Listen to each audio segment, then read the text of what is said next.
YouTube's what's up? Here we are back in part 5 of this Pokemon Blue walkthrough. We're gonna head into the first real dungeon. I would say Viridian Forest is kind of a half dungeon, if you want to call it a dungeon.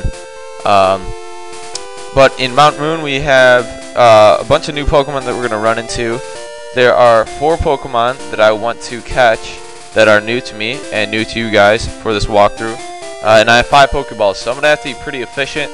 And then we'll head on Route 4 afterwards. So let's head on into this mountain, and I'm going to put Wartortle out in the lead just because I already had Big Bird get up to level 22 on Route 3 and fought a lot of trainers. Needs a rest, even though it's full HP. So we're going to head up here and check out this sign. A bit about Zubat. Zubat is a bloodsucker. That's like all it says. You don't even know what a Zubat is going into this. What? I'm waiting for my friends to find me here. Well, if you're going to wait there, I don't think you have any friends, girl. I'm sorry. If you're chilling in Mount Moon and you're a lass, really? So here's a Clefairy, Jigglypuff's cousin, I like to refer to it as. Clefairy is, I don't know, it's kind of like the prize, the special Pokemon in Mount Moon. It's kind of glorified in Generation 2 with that Clefairy dance that only occurs like once every week. I'm not sure if it's on a Monday night or something like that. But Clefairies on the first floor are only a 1% occurrence rate and are only at a level 8. So 1%, not likely to find it. It's the lowest percent we've run into. I lost? Yeah, you're lost from your friends. You're lost against me. I heard there are some very rare fossils here. Yes, she is referring to the Dome Fossil and the Helix Fossil, which we'll get to a little bit later. So let's see what the first encounter we have is, and it's a Zubat. So Zubat at a level 10, that is the second highest level that you can have a Zubat. You can run into a Zubat at. And someone's calling me right now, and I have no idea whose number that is. So I'm just going to let that go. And we got the Zubat at a pretty low level. I could throw a Pikachu down there and maybe paralyze it, but I'm not going to do that. So boom, boom, and boom. Alright, Zubat was caught. That's a dandy. Lovely. Alright, so this Zubat, let's check. Forms colonies in perpetually dark places. Use ultrasonic waves to identify and approach targets. Looks like you could be a friend with that lass I just ran into. You know why? You form habitats in dark places. So did she. She chills here. So did she. So you go check that out. Level 10 Zubat. Obviously, you can go up to a Golbat. It's a pretty powerful Pokemon. And hopefully, I don't get a full box anytime soon. So we're gonna head over here. Run to our another trainer, and they're on the first level. There are 1, 2, 3, 4, 5, 6, 7 trainers.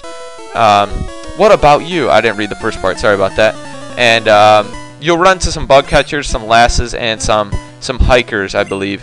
Hikers obviously are going to be the easiest for you to take down with a Wartortle or a Bulbasaur, Ivysaur, whatever you have at this point.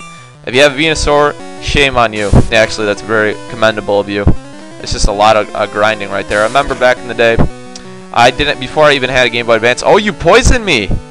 So I'm going to have to throw out an antidote, and look at this. Remember me buying these antidotes in Viridian City?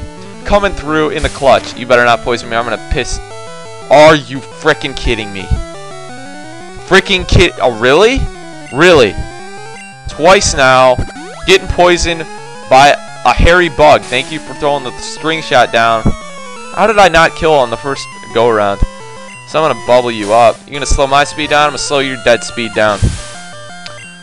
What was I going to say? I remember back in the day, before I even had a Game Boy Color or any system, one of my friends had a Pokemon Silver on a Game Boy Color. First Pokemon game I ever played. I brought it home for a week. He had a Feraligatr at level 29. I didn't know how to save the game, so I kept every night I was in Union Cave. I would just grind the Feraligatr up to level 30, not know how to save the game. You got me. And then just get it up to level 30 again the next day. Pretty pathetic. I saw them. They're sure from Team Rocket. Okay, people need to clarify themselves in this game. I don't know who a Zubat is. Walk into this this Mount Moon, see a sign. What is this?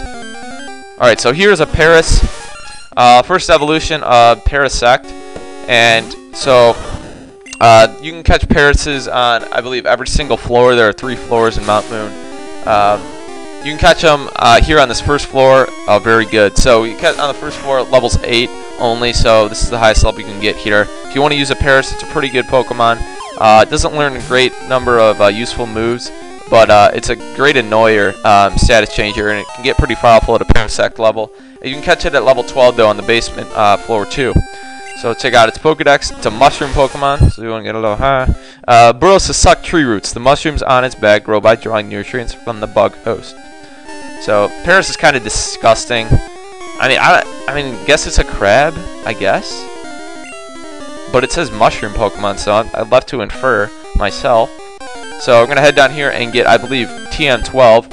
And here is the dude, Elvis Presley, Geodude, the man I want to run into. You're probably asking me, Q-Ball, once again, is this a Pokemon that you're going to catch? Is this every time I run into a Pokemon? Is that the Pokemon he's going to use for his team? Yes, this is one of them. This is completing the list of 3 that I said that there are a certain number of Pokemon that I'm connected to that I used to always choose and when I do my Pokemon Blue playthroughs back in the day when I just play for fun. It would always be Pidgeot, Graveler, and a Blastoise as 3 of those Pokemon, and I want to fulfill that again. I'm just going to go back in the day and relive some old memories with this Geodude. I'm going to get it up to a Graveler. Obviously cannot get a Golem because I'm not going to trade it, and we caught Geodude right on cue.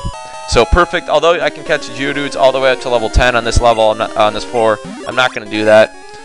It is a rock and is rock hard, and my name is Brock, so I might as well fulfill that connection. Found in fields and mountains, mistaking them for boulders. People often step or trip on them. And that is right on cue because I'm going to nickname him. I have an okay nickname. Once again, I'm not the most creative in terms of nicknames, but it is alright. And going off of Shrek, and I'm sure most of you guys have seen Shrek, is a nice Boulder. Is a nice Boulder. So I'm going to go with Boulder. And that's his name from now on. And I was playing some Pokemon Sapphire today, and that's it. He's not going to be in our party, unfortunately. So I'm going to get him after I get out of Mount Moon. It's not a great place to train a Geodude anyways. So this is TN12, this is Water Gun. I don't believe I can use Water Gun on any of my Pokemon, and I'm trying to think of the Pokemon that I'm going to use, and I don't think any of them can learn Water Gun. So I'm going to see if no, I'm pretty sure Big Bird can't learn it. So I'm just going to sell it at the local mart in Cerulean City. And we're going to head up here. So we captured 3 of the 4 possible Pokemon that we can capture so far, and I got 2 Pokeballs to spare. Although on Route 4 I'm going to need to get some more Pokeballs, unfortunately. And I'm going to run away. And obviously I don't have access to repels quite yet, so we're going to have to run into some wild encounters, unfortunately. And as far as hidden items in Mount Moon, there are 2 hidden items, I believe. One's an Ether and one's a Moonstone. And the Moonstone is kind of interesting, and it's one of the more useful hidden items you'll run into in this game. If you want to raise up Nidoking, or Nidoqueen, even a Wigglytuff or a Clefable, go ahead and get yourself a Moonstone. That's a pretty good Pokemon. Clefable and Clefable and Wigglytuff are pretty good Pokemon. What? Don't sneak up on me. They have pretty good defense and they're very versatile and they can learn a lot of different moves. So if you have a thirst for or a want to use a certain move, you can plop it in on one of them and they'll probably be able to know how to use it. So here's a Magnemite. Magnemite I considered adding to my team, but I'm sorry, I'm going to have to defer to that. I don't know. I had kind of an aversion to using Magnemite, but you never know. My mind could change. I'm bouncing back and forth between this one Pokemon and a couple other Pokemon, so Magnemite could slip in on the running for filling one of the last spots on my team, but I have 3 of them already cored away, so there goes that Magnemite. Theoretically, using Tackle isn't that great. Voltorb sucks. Voltorb's great speed, obviously resembles the Pokeball. Electrode does as well. Self-Destruct is kind of the annoying move that it likes to pull out, but as far as TMs and it's the moves it learns, it is a terrible Pokemon. So I don't recommend getting it if you want a strong electric type. It doesn't have great special either. My Pokemon won't do. Can't do. Alright, I have to find stronger Pokemon. Well, obviously you did. Not ha. Alright, so check out this. This is a potion. You can find 2 potion in Mount Moon, so that is 1 of 2 for us. And we're going to head east here, and there are 2 more items along the eastern side of the first floor, along with another trainer, which I believe is either like a bug catcher or a schoolboy or something like that. I know it's not a hiker or another super nerd. Let's see who you are. Go through this cave to get to Cerulean City. Go through? Like you ordering me? Is that an order? Well, obviously I'm going to go through there after I squash your bug Pokemon. Curb, stomping, squashing, Caterpies. So I'm just going to throw it on a Tackle. It's probably all I need. And Clefairies, once again, are a 1% occurrence rate on this floor. So if you're looking to catch a Clefairy, I recommend going to basement floor 2. They have a 6% occurrence rate. That's still a little bit more than the Kakunas, the Metapods, and the Pikachus from Weedles and Pikachus in Pokemon Blue and Viridian Forest. So you have a pretty good opportunity of catching one if you just stick to it. But you're probably going to need to weaken it a little bit because it will be up to either a level 10 or a level 12. So that's a pretty good level at this point in the game. So there's another Caterpie. I'm going to squash you up. And we're going to move on. I'm not sure what these other two... You can find a rare candy in here as well, which are going to be used in the end. But some of you are probably going to be asking me, why aren't you using the rare candies? I like to store my rare candies in my own item box in my computer, just because they get in the way. I lost. Well, that was short and sweet. Zubat is tough, but it can be useful if you catch one. Not you know what can be useful? A Golbat, not a Zubat. Get your facts straight. There's another Zubat, and they just get annoying. They have no freaking eyes. What is this, an ant? They don't have antennas. They can see. Oh, they can't see actually. I don't know. I'm not sure if I'm getting this right. So here's our first rare candy. I know the bats use their sound to like figure out how far they're away from an object. I don't think they can see very well. I think they can see though. So there's another escape rope. I have one away in my pocket, and I'm gonna head up here to face this other trainer. I'm gonna get all the trainers out of the way on the first floor before I go to the other ladders. I'm kind of rusty on the whole design and the whole layout of the ladders and the different floors. I know there are 3 floors, but it's kind of confusing to be honest with you. I'm more of a rock tunnel type player. I like to go through the nice and easy, nice drawn out path for you. More of a Union Cave. Although Union Cave in the levels below the ground floor gets pretty confusing, and obviously you got your Lapras down there. You get to face a trainer that has a lot of the first generation starters too. It's cool. Wow, it's way bigger in here than I thought. Well, you're just chilling there. How do you know how big it is? I know you probably got there somehow, but you use a teleport, use a dig to that certain coordinate, to that certain location. All right. So there's an Oddish, and unfortunately, if you want to get a Vileplume in Pokemon Blue, I don't believe you're able to do that. Oddish is not an attainable Pokemon in Pokemon Blue. You can get a Bellsprout, I believe, but not an Oddish. And I greatly prefer Oddish. Oh, that's going to be a super effective. Very good move, Bellsprout. I prefer Oddish way more than a Bellsprout. Bellsprout just looks kind of disgusting. It's like a sucker. I don't even know how to describe it. Oh, I lost it. What'd you lose? The game or where you are? How do you get out of here? Escape rope, baby. Dig me a hole. So I'm gonna head down here, and we got 2 more trainers on the ground floor. Please be a Clefairy. Of course, it's a Zubat. Zubats are at 79 occurrence rate in this map, in this floor. It's kind of a strange occurrence rate, but it's because of the 1% Clefairy. They kind of wanted to keep Clefairy like a mystical Pokemon. It's their first mystical Pokemon they have in this game. Let's see what level this Geodude's at. Still at level 8, which probably most of them will come up to you as in the first floor. Look at that Elvis. I just swear that hairdo is the Elvis. And it's got the thumbs up. Hey, get out of here. Did you come to explore too? Sorta, you could say. Came to curb stomp you. Dominate. Oh, and here is a youngster. Haven't run into many youngsters lately. Not a youngster Joey. It could be, but he doesn't have a name. He's called Youngster. It's not even a nickname. That's like something I would say to him. If I was like some unfamiliar adult to him, I'd be like, hey, youngster, get over here. I actually wouldn't say that, but it's definitely a possibility. And that Rattata is gone. 24 Wartortle, so getting up there closer to the Blastoise. And I have learned Bite. Unfortunately, it is not a dark type move, but nonetheless, I will make room for it. Goodbye, Tail Whip. I'm sorry, you're getting useless. Tackle, you'll be next. So enjoy your place as the lead move in his learn set, but you're not going to be there for much longer. And he's going to throw another Rattata out at me. And you're not going to get to use those fangs. You maybe get to use your feet or whatever you use in that quick attack, but I'll get to use my fangs. My tortoise fangs. Cowabunga, dude. Finding Nemo. Twice in this episode have I referenced Disney movies. Or is that like a Pixar? I don't know. In Bite, the Bite animation is just pathetic in this game. It's like a freaking Fury attack. It's bouncing all over the place. Losing stinks. Good advice, I guess. I came down here to show off to girls. Well, usually people don't like to come into mountains with huge underground paths to show off to girls. Just saying. It's kind of commonplace. Not. to come into Mount Moon. Maybe you're referring to Clefairy as a girl. So here is our first hiker, and we're finally going to get to utilize Wartortle's sick water-type moves against a weak rock-ground combination. Not that they're weak, but obviously water dominates, just like Brock. Whoa, you shocked me. Oh, you're just a kid. Really? Fat man? You're fat? Fat? Is that what you are? I mean, you could be a kid too. Is an oversized kid. Prince Fielder, maybe. Not many of you know that reference. Maybe you do.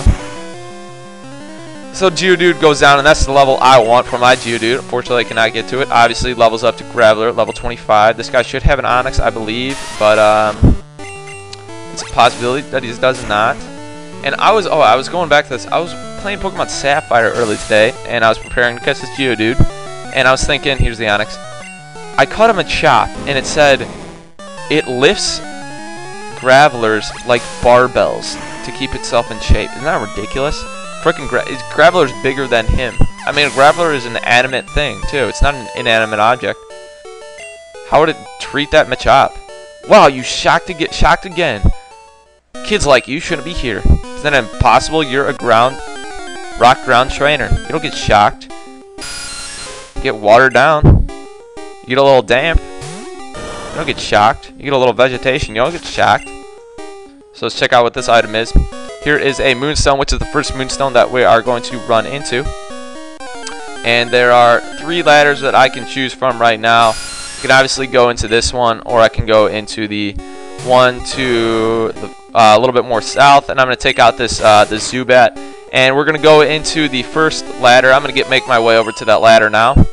And in the next part, we'll be ready to go into it. I'm going to take it one step by one step just to go show you guys what each ladder does for you. I know it's kind of retracing my steps, but I don't know. Taking this Mount Moon systematically. So head down here, and the occurrence rate of the Zubats is out the wazoo right now. Let's see. This is the all-time high walking through this Mount Moon without running into a annoying bat. And I've had more experiences with bats than you can know. I've had twice in my lifetime. The house that I live in August has had bats living in it for about a week. I remember one night we were trying to kill the bat. It would be racing in back and forth between my living room and my kitchen. I had to duck one time. It zoomed right over my head. I could feel the wind against my hair from a freaking bat. And another time I was up in Wisconsin at my cottage, and I was like sleeping under the covers because this bat was zooming, circling the roof, if you will, inside the house. So I'm going to head down here a little bit. I guess I'll show you this path a little bit. Didn't run into too many Zubats, so I got a little bit more time. And that is the end to this path. And there's not much going on other than a Team Rocket member in this little square. I really don't know how to describe it. It's like a reverse plateau. We, Team Rocket, are Pokemon gangsters. Gangsta fresh, yo, with a whip. That's a new item. Did I mix something on Gangland on History Channel? They use whips too. I knew they used guns and shanks, and I don't know what else they use. Personally, I didn't watch that show too often. But whips? That's not true, is it? Maybe a Lion Tamer. Maybe a Matador. And Quick Attack once again from Rattata, Respective Rattata. And that's one thing. Pokemon that Team Rocket use a lot, I kind of have an aversion to using, so that, once again, I don't use the Zubat very often. And sometimes I do, but not very often. Same with Rattata. Sandshrew, though, is a pretty docile Pokemon. I'm surprised this Team Rocket member went as far to get a reserved Pokemon in the Sand Mouse, as I like to refer to it as. Tuscan Raider would be a fan of it. I blew it. The Rocket? The Missile Bomb. Darn it all. My associates won't stand for this. What's over here? Another item. So we got a little bit of time left. Got about 40 seconds, I believe, if my time is serves me correctly. And I'm trying to think, is this an escape? This might be an HP up. Or this is TM. Oh, this is Mega Punch It, I think. No, this is an HP up. So I'll see you guys next time after I corral this HP up. We're going to head back to the first floor and then go in ladder number 2. Thanks for watching, guys. See you in part 6. Drop.